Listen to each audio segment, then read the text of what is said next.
Well, it's a Sunday morning. It's about 10:30. I'm hanging out of my arse.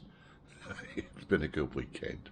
But I hope you enjoyed last week's video. The end of the, second phase of this big project. And the final phase is just fitting out. So, yeah, enjoy the video.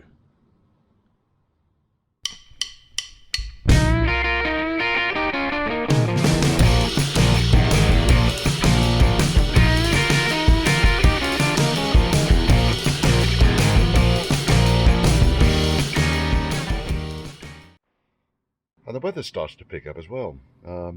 It's about 17 degrees today, 22nd of August. Yes, we had a bit of a storm last night. The unit got flooded. Well, not properly flooded, but there's still quite a bit of standing water in it. It didn't go quite as far as we got all the way over here, but I shall use that to sweep some of the dust up from the floor. Right. Enough of the rain though and the water. Bob. So really, where are we? Final fix and fit up is the objective here. Really, the challenge is to get an MOT done. In order to do that, obviously there are certain requirements that the MOT tester is going to need in place, etc., etc., etc. So I'll concentrate largely on those, and then there's going to be probably a few days of tidying up when I get to the end of that. So we've got a short list of issues which I've identified over the weekend. Number plate needs to pop down. It doesn't have the retainer at the bottom there. Lettering and so forth, I will do that once we've got the MOT. I don't need to be wasting a day to get all the lettering. I do need to sort the top tailgate out. It's fitting better than it has done, but it's still not brilliant. I'll go into that in a bit more detail shortly. Polishing the rear light lenses up, get those back on. Heater matrix is fucking leaking. So I'll just... Bastard thing, he's just going to come out again. What were the other things? Passenger door window doesn't wind up and down easily, but the door opens and closes and locks, which is what the MOT requirement is. I've lost my book. Bookie muck book face is required. Engine needs a damn good tune. I got it roughly tuned up yesterday, but that was why it was static and not, excuse me, let me just use the series bonnet here as a stand. Heater matrix leaking, rads leaking, very, very lightly. The fuel sender is not working at all. I've earthed it, it's just not working. It's going to have to come out of the tank. I also think that the fuel pickup isn't reaching down to the bottom of the tank, but again, these things can wait until the MOT is done. The handbrake light warning is not working. Not an MOT requirement. The passenger window doesn't go up and down, tailgate alignment. So, ready for MOT. Wipers, washers, only for the front, don't need to worry about the back. Don't need headlining, just need to make sure all the wiring and everything is secured and in place. I probably will get headlining in. I need to make up the top cover for the gearbox. There's no point me doing that until the heater's been out and back in again.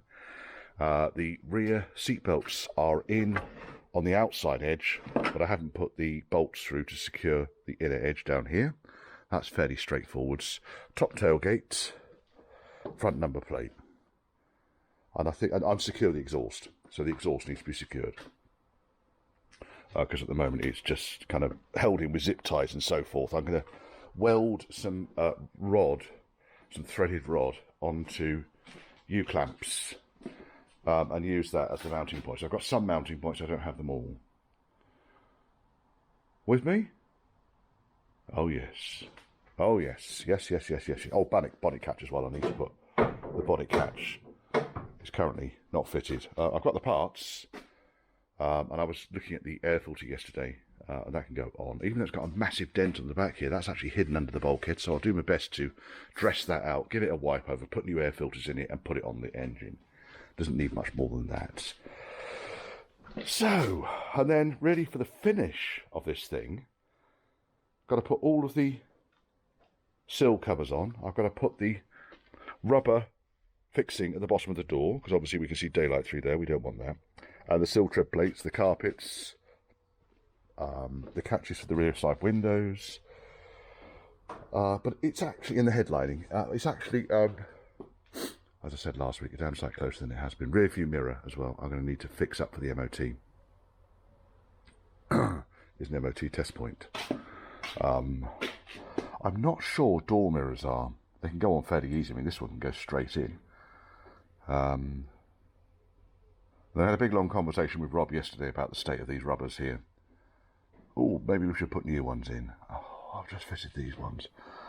Anyway, I think that with the waste seal in place and some selective use of some really good quality black silicone, we can make that look a bit tidier. It's certainly something that, you know, doesn't need to happen now and for the MOT. This side, similar, these are the best ones I had as well. Similarly, yes. I mean, famous for doing brand spanking new, but at a cost. Yes. Right, so I think my first job today is to be the tailgate. I know there's a few people who are quite keen to know about tailgates and tailgate alignment. So we'll go into that in a minute. But at the moment, there's no struts or anything on this thing. It is literally just lift up, drop down. I haven't got any of the catches on the sides. Yeah, we are where we are. And we ain't where we ain't. But it sort of fills the hole, but we're too far over to one side. So we've got a hulking great gap there, with a massive gap off the edge of the top tail, the bottom tailgate, and a tight gap on this side. Now, part of me was thinking it's the wing, but no, this wing down here, that gap where it's tightening up down there, that's because the panel needs to be bashed that way. I haven't really done a huge amount of alignment on these back wings, I just lobbed them on. This one, fine, I'm happy enough with this one. Bottom tailgate could potentially move across a centimetre, but that's only going to make the top tailgate look even worse. And like I said, these things were, the alignment on these things was never that great out of the factory. Okay, so let me get myself set up and do this bloody tailgate. Oh, there's me. Hello, me. I told you I was hanging out my arse. I have to break out the emergency, I don't know, Strongbow.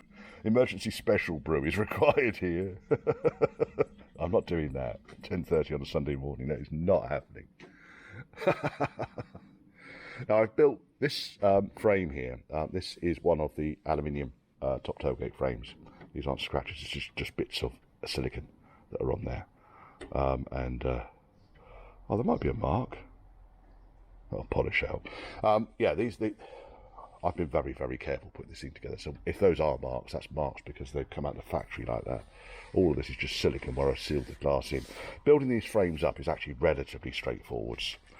And like I say, the only real issue I've got at the moment is the fit at the top here. And I think I'm going to have to take the hinges off again, because I've not done it like 55,000 fucking times, and bend the pin over. But prior to doing that, I really need to, because what let me do it rather than saying what I'm going to do and then do it and then end up editing it all out and stuff. So, top tailgate catch on these things is a really, really, really simple affair. You've got one of these catches on each side. These are clearly very brand new.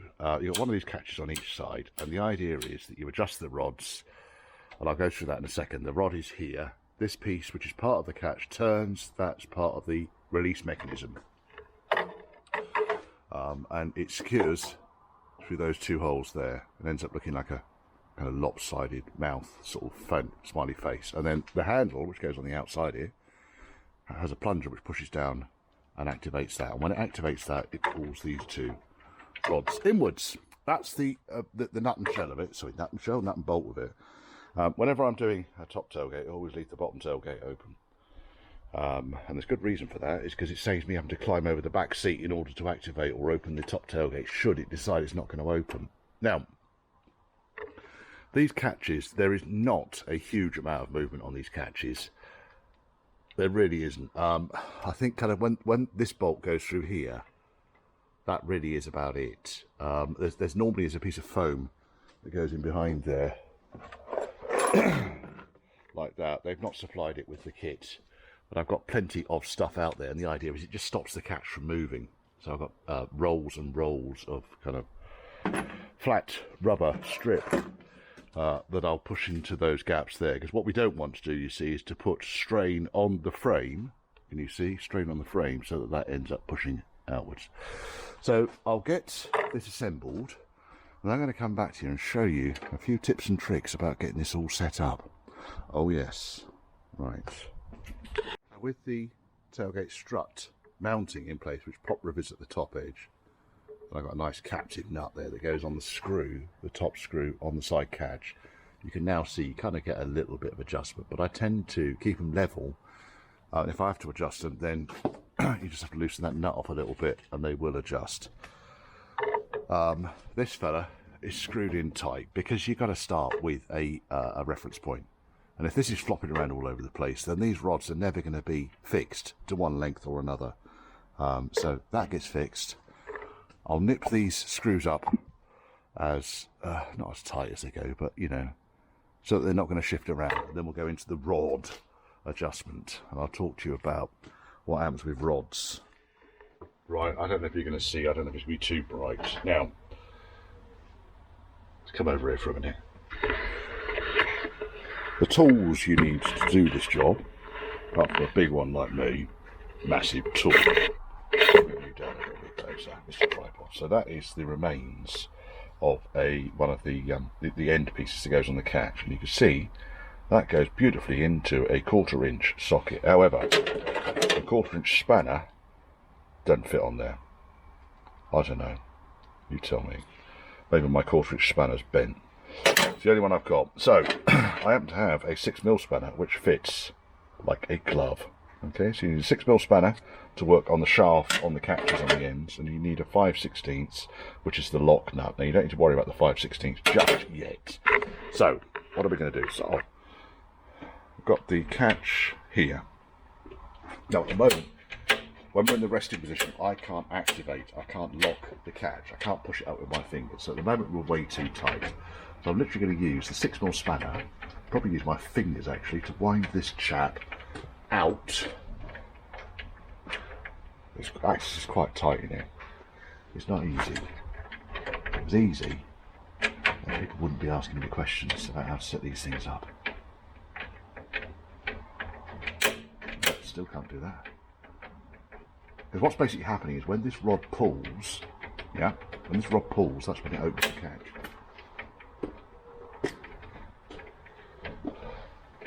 La la la la la la. We're being particularly ham-fisted today. I bought my my choice of hangover cure today. Dr Pepper full fat works quite well with me. It does produce some magnificent burps, which I'm going to have to edit out. But last night wasn't. It was just ale last night. It was the night before that the gin came out. And you kind of know you're in trouble then. Right. Okay. The catch now operates. So now we've got the catch to stay closed. We're just working on one side at the moment. I'll now pull down the lever here, and it should open, and it does as I push the lever down. Now what I really want to do now is to adjust both of these catches so they both lock. That's locked again. Does this one lock? This one doesn't lock, you see. So now I need to do the same thing with this one. Adjust this one until it locks.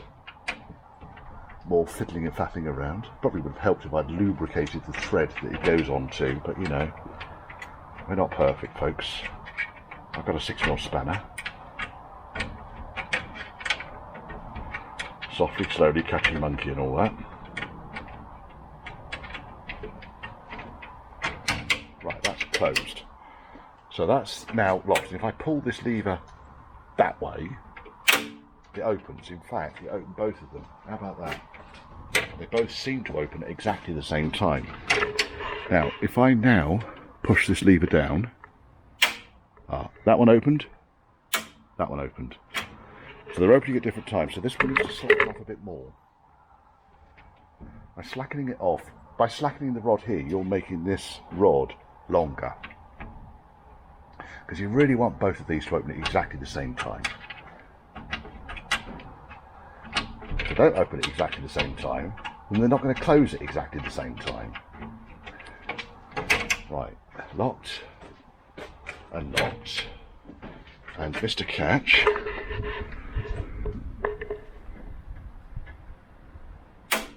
That one opened. That one opened. So I've gone too far with that one now. I need to shorten this one a little bit. So using one as a reference point rather than just adjusting everything can half help. And I'm turning that at about a turn and a half.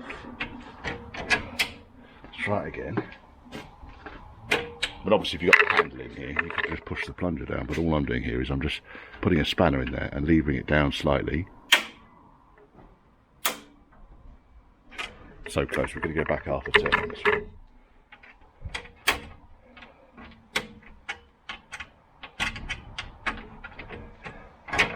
If that doesn't work, then I'll work on this end.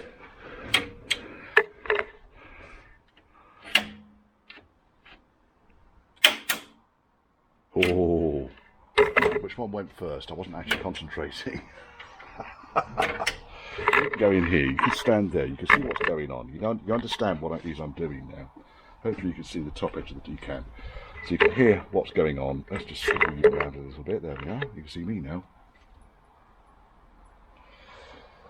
And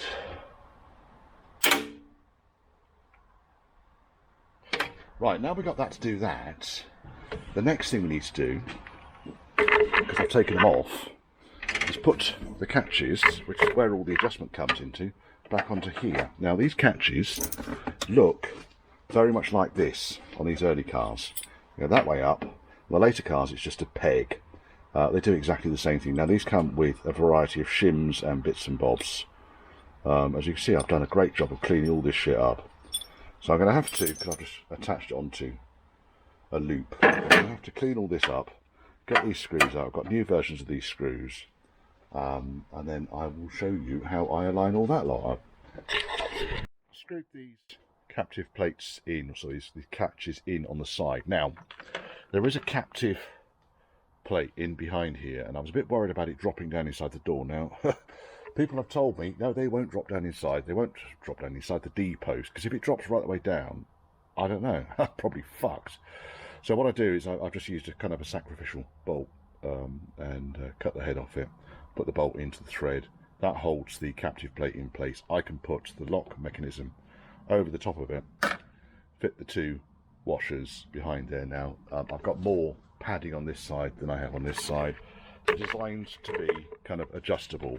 The next thing I do is bring the tailgate down. Now, you really want this lug here, there's me, no, there's me, hello me, to go up against and inside the slot here, a little bit like with the door catches. So that one fits beautifully.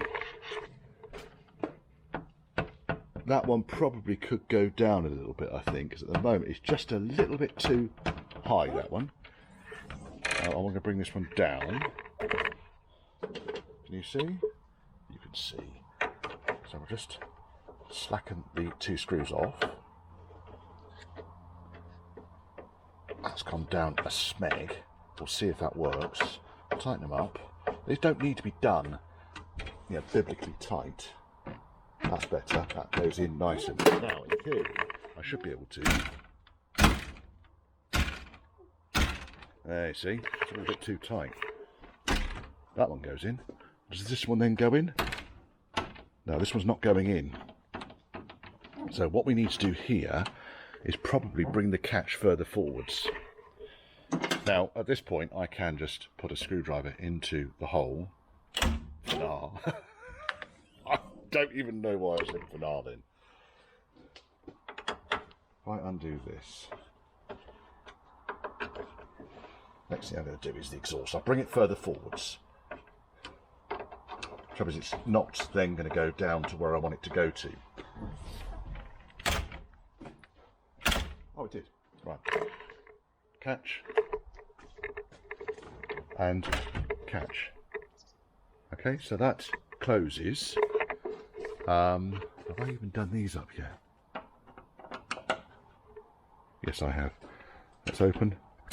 Patrolling at the same time. Great. Now, having done that, and I'm happy with that, I just need to do these lock nuts up using my 5/16 spanner. That pretty much is about it when it comes to these tailgates. Now it becomes a little bit more complicated when you've got the central locking on the rear tailgate, and this one doesn't, because there's a little plastic lever that the central locking activates against,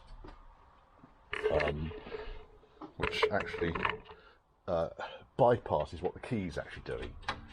Let's wind that all the way in there. Now the seal is a famous Ford jobby, and it is good. It's a damn sight better than the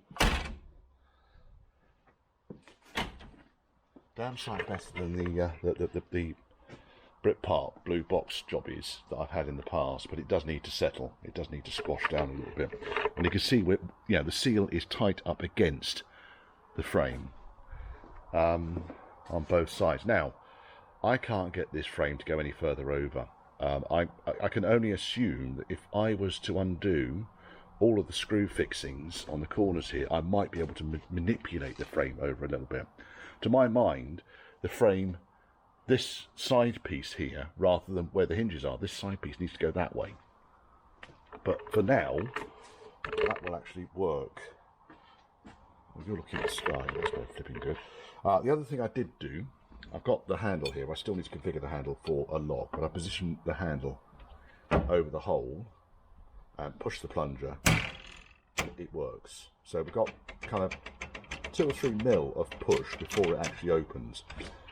If you make that too aggressive, that, you know, a butterfly lands on the button and pops the tailgate open, you can be forever cursing the damn thing.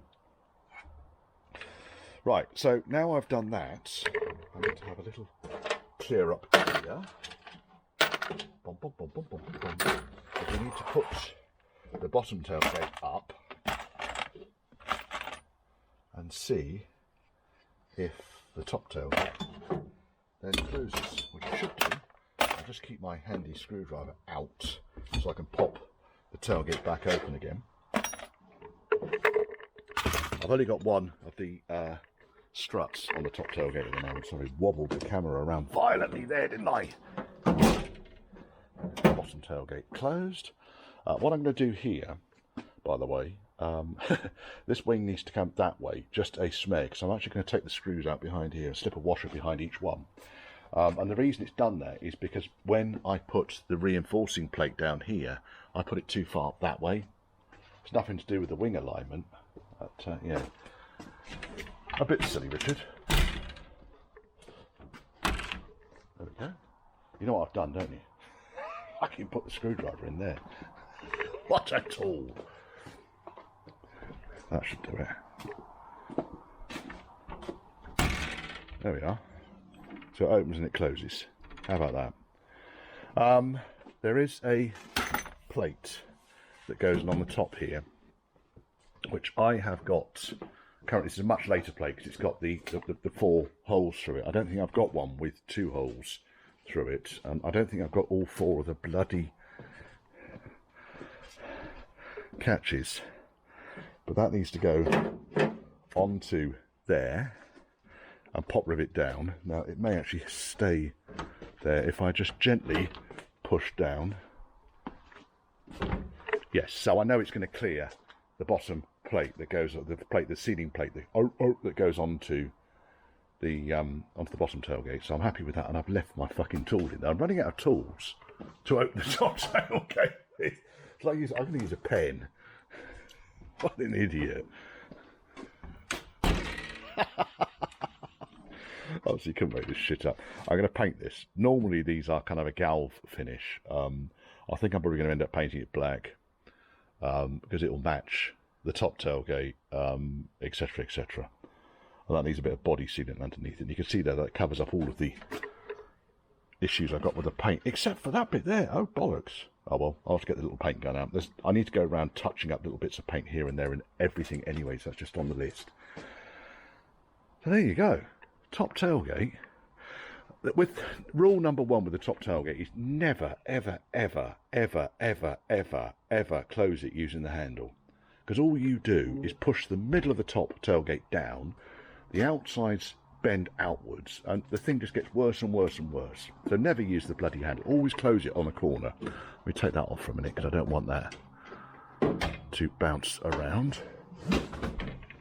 Retrieve one of the screwdrivers. I've got a couple out now.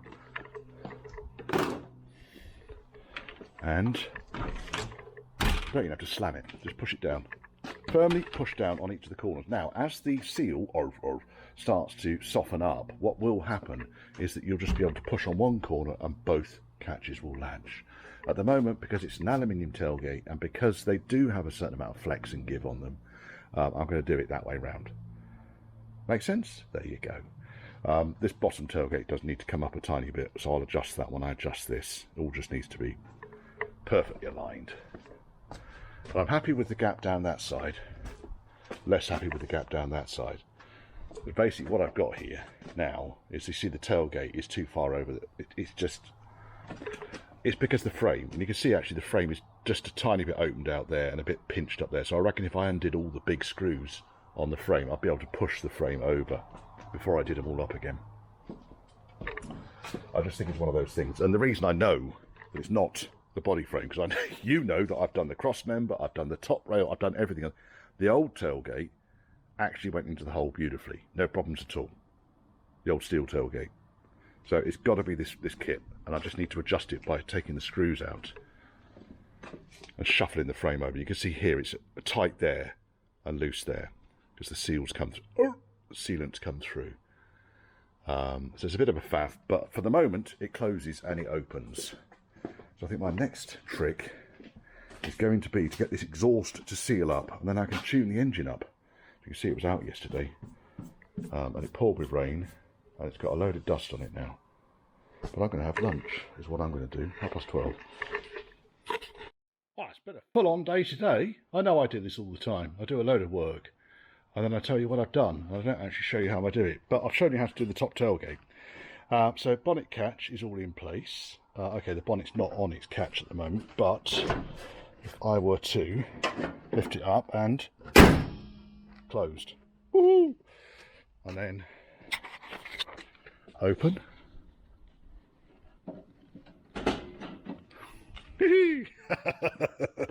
bonnet's working. I've been working out about the door mirror. Put the tread piece on the bottom there. Put the door trims on the inside. This is not in any way finished yet. This needs all cleaning up. I just wanted to check alignment on it. And yes, the gaps do look like that. That is normal. Lock works. Window winder works. Got the seal at the bottom of the door there. This thing needs to pump out a little bit more. It's kind of gone flat. And because of that, it's not really quite meeting the door, but I'm sure it will liven up. It wants to be pushed up, encouraged into shape. This is a famous 4 door bottom seal for now. I don't even know why I said for now then. What else have I done? Well, this door for a start off. Sorted up the gap at the bottom there by doing the pop rivets on the rear wing like I said I was going to. Top tailgate. Handles on. Me.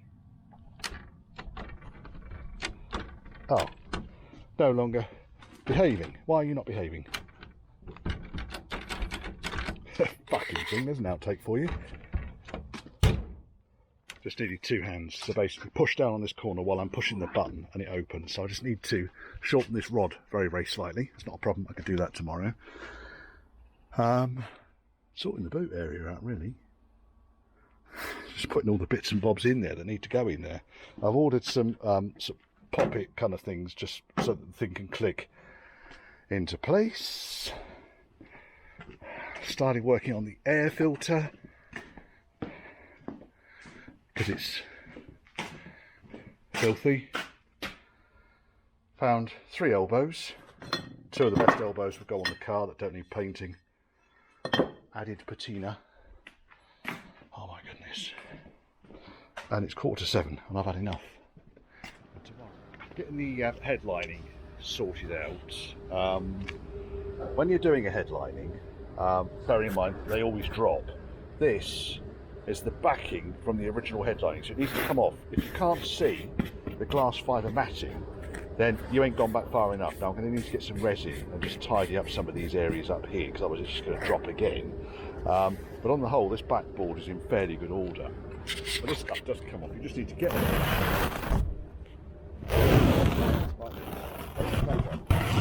And all the fluffy brown shit down there, it's all the foam that sat between the backing material and the fabric, which is down here. And what happens is the foam, I guess, overheats, disintegrates and separates from the glue and the actual headlining. That's the glue, that's the adhesive there. But if you don't take this stuff off, you can brush the shit off it. You can brush this stuff off, but it's still just going to come off. See how easily this comes off? And you really don't want to be doing this more times than you absolutely have to. Rather hoping to get the exhaust olive yesterday, the olive that goes between the Y section and the front silencer. Didn't arrive. Of course it didn't arrive. So I dynamated the roof. Woohoo! Look at that, beautifully. And then I've made up the headlining, so that's all kind of done. And now I'm just fitting rear speakers. So these are, because originally they kind of came with these foam things, and then these came in much later cars, and they allow the speakers to be mounted rigidly to the rear kind of cross member, top cross member. So I'm gonna have a go at that. And I've been sorting through all my stashy McStash face of odds and sods. Now, I haven't really got anything. That's not a bad match, is it? It's fucking terrible, Richard. I'm going to find something to paint these with to make them kind of the Palomino colour. I've got 2 pairs of visor. I've got these ones. Early, original. That one's serviceable. That one is fucking awful. And the one that's serviceable, I don't think is the right colour either. To be honest, I think the grey looks better. I'm going to wait till the headlining is properly up in place before I do it. But I've got a serviceable pair of grey and a one of the later styles. But I'm going to have to do some restoration on that. That can't go in like that. Anyway, that's that. And then fuck handles. You know why they call them fuck handles, don't you? It's because when you're a passenger in the car and the driver understands the full capabilities of his vehicle and is going down a road, the passengers generally grab hold of these things and shout, "Fuck!" Oh, it's been another day of battling with detail. The exhaust clamp still hasn't arrived. I have sorted the air filter out. Well, it's all in place. Of course, it's all going to have to come out again because I've got to get the heater out. I didn't do much else. I was trying to get the passenger door window winder to operate easier. So if we use the driver's side as a reference point, fairly easy, yeah? Fairly easy up and down. Except for you bang your knuckles on the handle every single time. Oh, doesn't that close nicely? Driver's door's finished. Now on passenger door, the very best I can get it is that it goes down, but then it is tight. I'm putting quite a lot of effort into this. There's no way is it as easy, but it's looser than it was. What I've basically been doing is taking out this top frame time and time again and bashing this edge, this lip, that way. I can't get it to go any further. The only thing I can possibly think now is taking this stub off here, but the problem then is I'm already quite close to this before I shut, and then it's too far away. So maybe it does need that. Maybe it needs that stub just grinding down. So I can't go any further forwards because of this. I think it's a job for tomorrow. I honestly cannot be arsed with it now. It is. There we are. Yes. Speakers look all right in the back though. There's marks on the headlining because the backboard wasn't the most beautiful, but it's in. Obviously I need the fuck handles and so forth to go in, but I haven't done anything else. Right.